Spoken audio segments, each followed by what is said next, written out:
Innocent people shouldn't be hurt, but I'm in support of keeping it totally open. I couldn't care less. You got a lot of people that it could be mentioned in those files that don't deserve to be people, because he knew everybody in Palm Beach. And that was NBC's Gabe Gutierrez reporting. Well, joining me right now, we have Haley Fuchs, congressional reporter for Politico. Dave Ehrenberg, who literally just sat down. I was like, dude, are you going to make it? Anyway, we know that he's the former state attorney for Palm Beach County. And Rob D'Amico, former FBI supervisor and MSNBC national security and intelligence analyst. Just for that, Dave, I'm giving you the very first question. Here it is. You have read the transcripts. You've heard the recordings. What are your overall impressions? Well, Lizzie, and by the way, that's your producer. I want to thank her for getting me in the chair first off. And I don't even want to know what was going on. Anyway, go ahead. She's been working with me hard to get me in this chair. So, Alex, here's the deal. None of this is going to placate Trump's base. What they tried to do is to do the piecemeal approach. First, they tried to get the grand jury transcripts. That didn't work. That was never going to please them anyways. They tried to get some stuff from Comer's committee. Comer's committee got pittance. And then here you got Ghislaine Maxwell's testimony. That is not going to move the needle, because the purpose of Ghislaine Maxwell's testimony is only to exonerate Donald Trump. And Trump got what he wanted. But it does not satisfy the MAGA base's yearning for the Epstein files. That's what they want. So you can do all this distraction all you want. It's not going to feed these people who are livid because they've been told that there is this Epstein file and this client list, and there are the names of these prominent Democrats on top, and yet they're not getting any of it. So all this stuff with Ghislaine Maxwell is just window dressing, and it's not going to have an impact on the greater debate. Rob, let's play another part of the recording. Take a listen to this. And there's photographs of, I think you're in some of the photographs as well. Those all appear to be social settings. Yes, that's my memory. If there were social settings, I don't know. Epstein's, if he had, whatever the nature of the president's friendship, if you will, or however you want to define that with Epstein, I was never witness. I think they were friendly, like people are in social settings. I don't think they were close friends. So, Rob, Todd Blanche's questioning, did it strike you as that of the Deputy Attorney General or the president's former personal attorney? Well, I mean, that's obvious. It's not coming from a government person that knows the case, that can sit there and say when she starts lying that, hey, you're lying, we have all this witness statements. Anytime a case agent and the lead prosecutor aren't doing the interview, there's a reason for it. And again, this was even more so on the other side, that it was just to exonerate his client. It wasn't for the government. It wasn't for anything else. The way he asked questions was telling her how he wanted them answered. It was just so, like, as an interrogator, you look at it and you're just like, oh my gosh, it just leaves you dumbfounded. But like I said, anytime it's not the case agent, lead prosecutor, there's something up. And the way she paused, struggling for the word friendship. I mean, that has a pretty broad meaning, right? I mean, I found that so curious because their friendship over the years has been well established. So as a lawyer, Dave, what did you think of Blanche's questioning of Maxwell? He didn't press her much during the interview.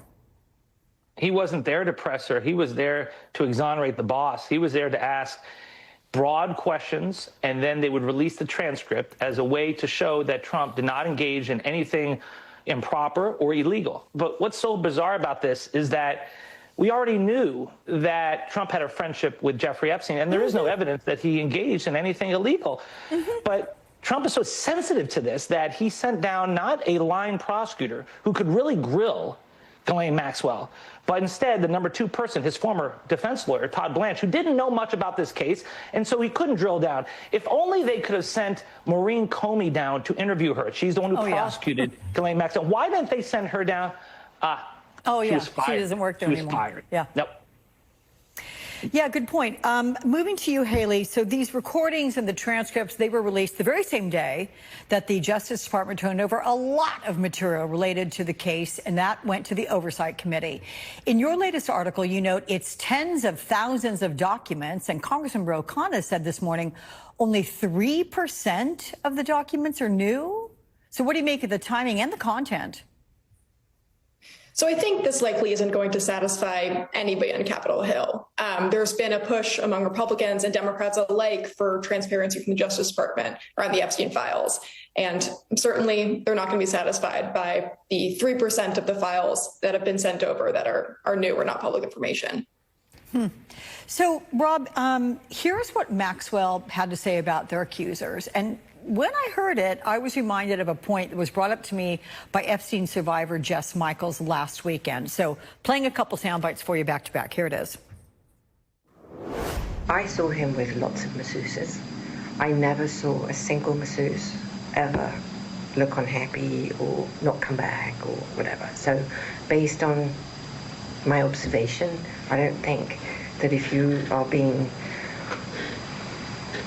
raped, as now he's like this prolific, I just can't imagine why you would return. It's not what you observed at the time. Not what I observed at the time, no. I have one thing to say about this, and I really want people to hear me, and I want them to remember this. Ghislaine Maxwell started dating and working for Jeffrey Epstein in her late 20s and stayed working with him, I guess, through mid-30s. She molested teen girls. That one fact, and she's convicted, that one fact should have caused the key to be thrown away. Dave, so Maxwell, is she seeking a pardon or a reduction of her sentence? Will we see either? Well, I know David Marcus, her lawyer. He's a good guy and a good lawyer, and he's doing his best for his guilty client. I said guilty because she was found guilty by a jury of her peers, 5 out of 6 counts.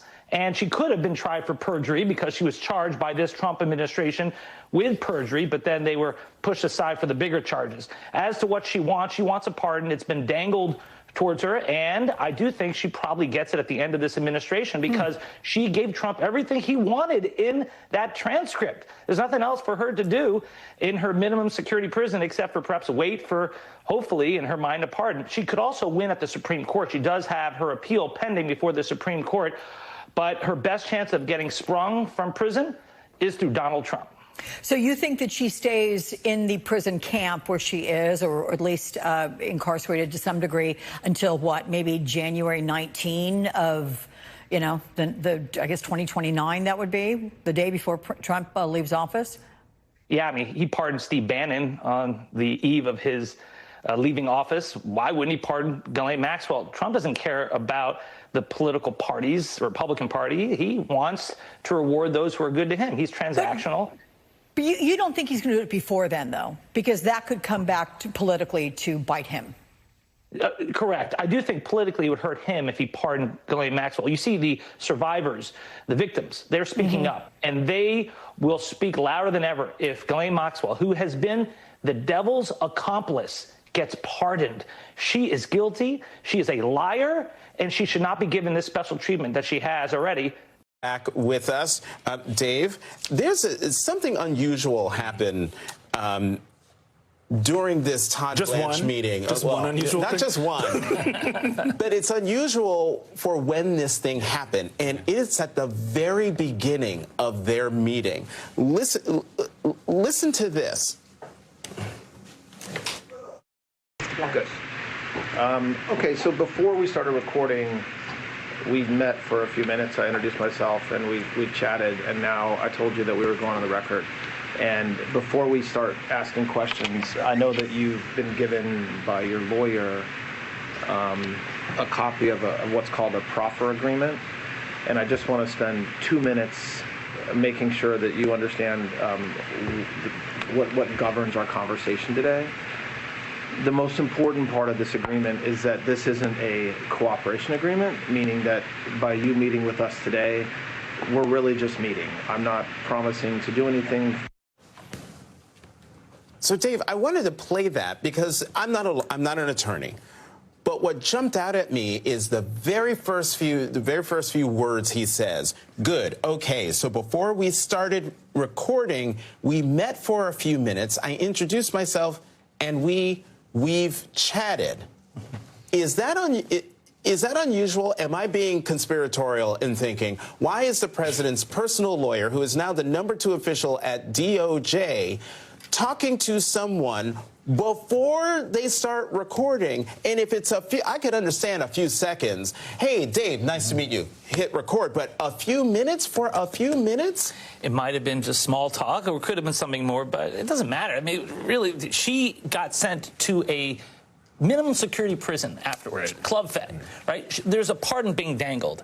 So if you want conspiracy theories, they got a lot of ammunition for it. The fact that they talked in advance beforehand, yeah, I mean, sure. But remember, he said in here that we're not doing this for purposes of an investigation. We just want to hear from you. So the cat's already out of the bag. This was done to try to help Donald Trump, but it's not going to satisfy the base. All this stuff is really nonsense when the base wants the Epstein files. This doesn't move the needle. Yeah. Really quickly, something that we try to focus on, at least on our show, is the survivors, right? And there was a statement from Brittany Henderson, an attorney for many of them, on Friday. And Brittany Henderson writes, Ghislaine Maxwell was federally indicted on 2 perjury counts as a result of her testimony during her civil deposition. Having been convicted of sex trafficking, she is now in jail, presumably hoping that she will receive a pardon from President Trump. I can't imagine that her testimony will be given much weight by anyone with any knowledge whatsoever of her involvement with Jeffrey Epstein.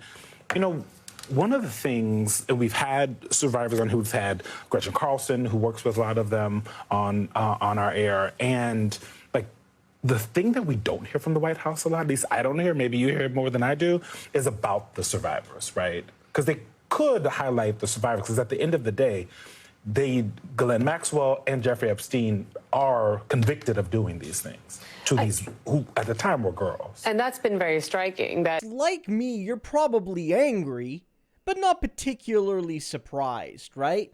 You have a former prosecutor, or you have a prosecutor there talking about how everything that we've seen from Maxwell and Trump leans towards a pardon.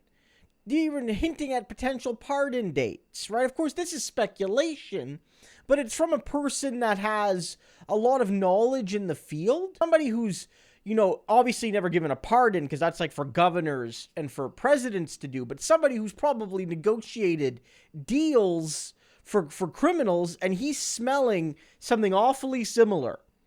And the fact that this is getting out there, I think, is going to anger people. And I do think that the fact that it's so obvious could backfire, perhaps for both Trump and Maxwell.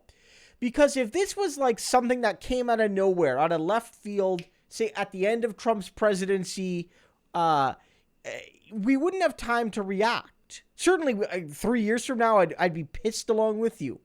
And there'd be fury. But, like, there wouldn't be enough time to react. There wouldn't be enough time to put political pressure on Trump, because he would be out of office in a matter of days. Like, we understand how this works. That's one of the reasons why they do that. But that scheme fails when it's obvious that he wants to pardon her, and it's obvious why he wants to pardon her. This isn't some random person gets pardoned 72 hours before Trump leaves office, and then later we find out that maybe they were a donor or an ideological ally of Trump. But with Maxwell, like, we know that, like, they're angling towards a pardon, and it's specifically because she's either willing to lie, and we don't know if she did, but she's willing to lie, hypothetically, or she's willing to just omit certain details to suggest that she doesn't recall certain things. Again, this is speculation on my part, but if she was, for instance, willing to lie to protect Trump, and he was willing to give her a pardon for that, that's the smell everyone's smelling now.